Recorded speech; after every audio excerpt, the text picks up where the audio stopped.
함께 나눌 말씀 출애굽기 8장, 누가복음 11장, 욥기 25장, 26장, 고린도전서 12장 말씀입니다.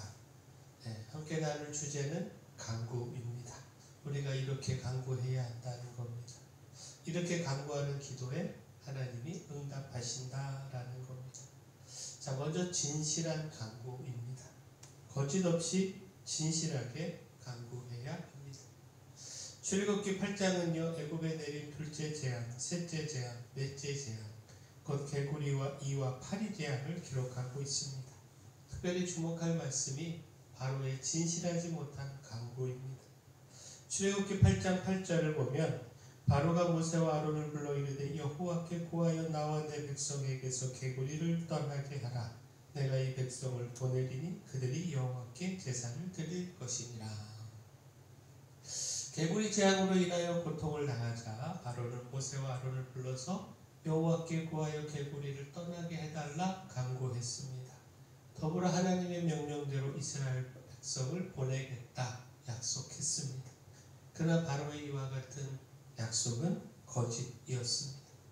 당장의 재앙을 모면하고자 거짓으로 약속하며 간구한 것이었고, 이후에도 바로는 계속해서 당장의 재앙을 피하고 모면하고자 거짓을 약속하며 간구했습니다.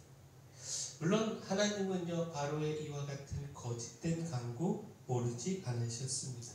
그럼에도 당장은 그의 간구를 들어 재앙을 떠나게 해주셨는데, 그의 거짓된 간구를 몰라서가 아니라 얼마든지 또 다른 재앙으로 그의 거짓을 심판할 수 있으셨기 때문이었습니다.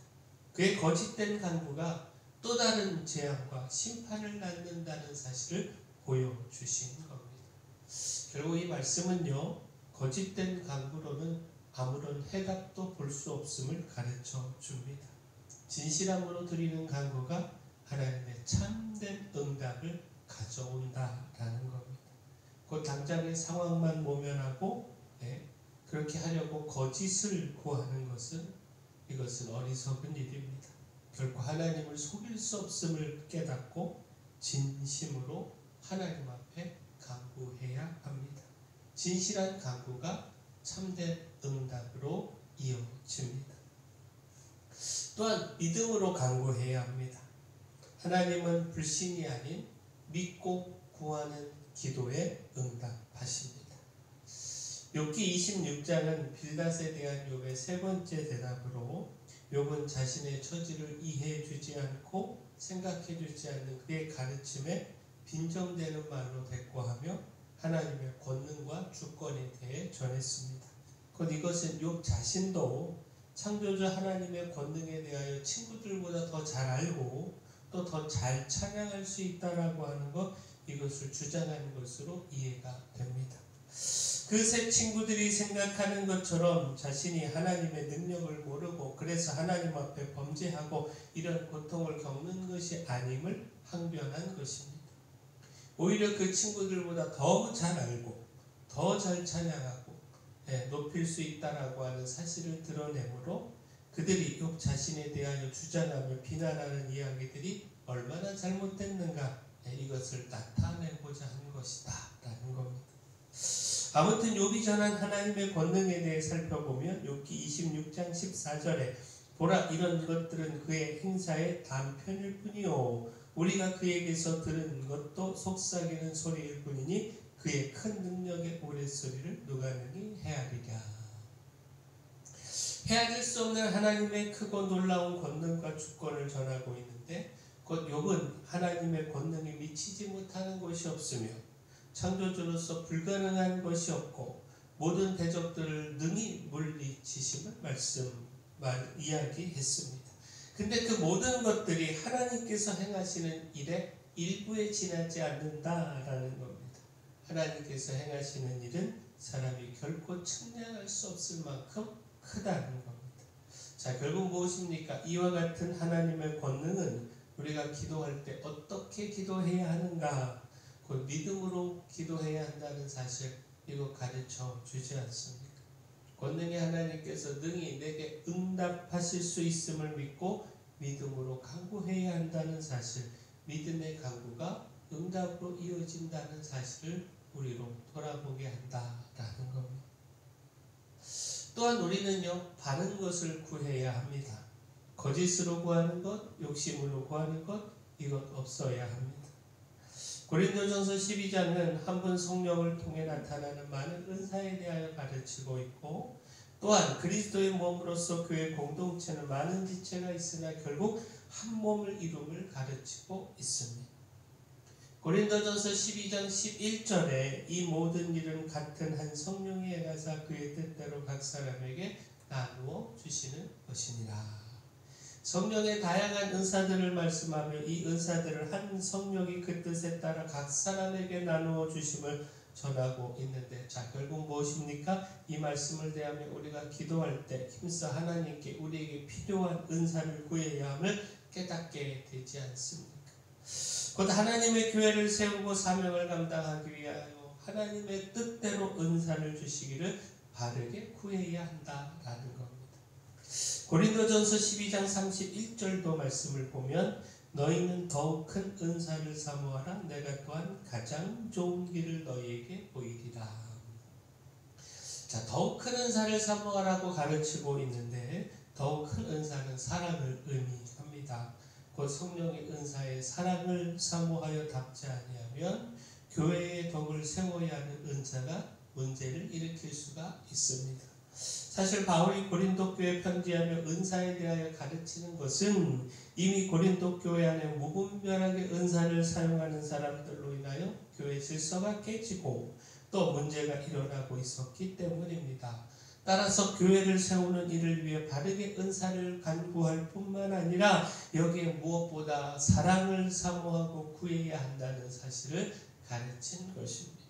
자, 결국 무엇입니까? 이 모든 가르침에서 우리가 바른 것 구해야 한다라고 하는 사실을 깨닫게 되지 않습니까?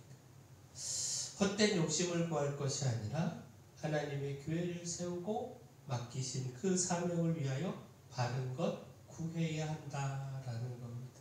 그리고 하나님께서는 우리의 바른 간구에 응답하십니다. 그 서기온 우리에게 이렇게 가르쳐주죠. 구하여도 받지 못하면 정욕으로 쓰려고 잘못 구하기 때문이다. 정욕이 아닌 하나님의 나라를 위하여 바르게 간구하면 하나님은 반드시 응답해 주십니다. 마지막, 인내하며 간구해야 합니다. 곧 포기하지 않는 기도가 응답으로 이어집니다. 누가복음 11장에 예수님께서 간구에 대한 가르침을 주고 있는데, 누가복음 11장 8절 10절 말씀 보면 내가 너희에게 말하노니 비록 벗됨으로 인하여서는 일어나서 주지 아니할지라도 그 간청함을 인하여 일어나 그 요구대로 주리라. 내가 또 너희에게 이르노니 구하라 그러면 너희에게 주실 것이요, 찾으라 그러면 찾아낼 것이요, 문을 두드리라 그러면 너희에게 열릴 것이니 구하는 이마다 받을 것이요, 찾는 이는 찾아낼 것이요, 두드리면 이에게는 열릴 것이니라. 자, 간청함이 침실에 누운 친구를 일어나게 하고 또 그 부탁을 들어주게 했다라고 하는 이 비유를 통해서 포기하지 말고 하나님께 구하고 또 구해야 할 것을 가르치신 말씀입니다. 포기하지 않는 간절한 기도가 하나님의 응답으로 이어진다라는 겁니다. 믿음으로 구하고 바른 것을 구하는 간구는 반드시 응답으로 이어집니다. 단지 하나님께서 응답하시는 때가 있고 그 때가 우리가 생각하는 때와 다를 뿐입니다. 우리는 당장을 원하지만 하나님은 최고의 때를 준비하시는 것이죠. 최고의 때를 통해 최고의 결과를 응답으로 주고자 하신다라는 겁니다. 따라서 끝까지 하나님 믿고 인내해야 합니다. 그 믿음 포기하지 않고 하나님의 때를 기다리며 기도하고 또 기도해야 합니다. 자, 우리가 정리를 좀 해보면 이렇게 간구해야 합니다. 거짓 없이 진실하게 간구하고 믿음으로 간구해야 합니다. 바른 것을 간구하고 인내하며 포기하지 말고 간구해야 합니다. 이 간구에 하나님은 반드시 응답하십니다. 우리가 이렇게 바르게 구하고 또 이를 통한 응답 누리기를 소원합니다. 사랑의 주 하나님, 저의 마음을 살피시는 하나님을 기억하며 거짓된 마음을 버리고 진실함으로 하나님께 간구하기를 소망합니다. 하나님의 권능을 믿고 또한 그 권능으로 저의 간구에 응답하심을 믿고 믿음으로 포기하지 않고 간구하게 하시며 하나님의 교회를 세우고 사명을 감당하기 위해 바르게 은사를 구하고 사랑을 구하게 하여 주시옵소서. 교회 내 연약한 모든 분들 주님 강력한 손으로 안수하시고 치료하여 주시고 또 하나님 저희 교회 주신 사명 또 이 마을의 빛으로 소금으로서의 사명 잘 감당케 하여 주시옵소서. 예수님 이름으로 기도합니다.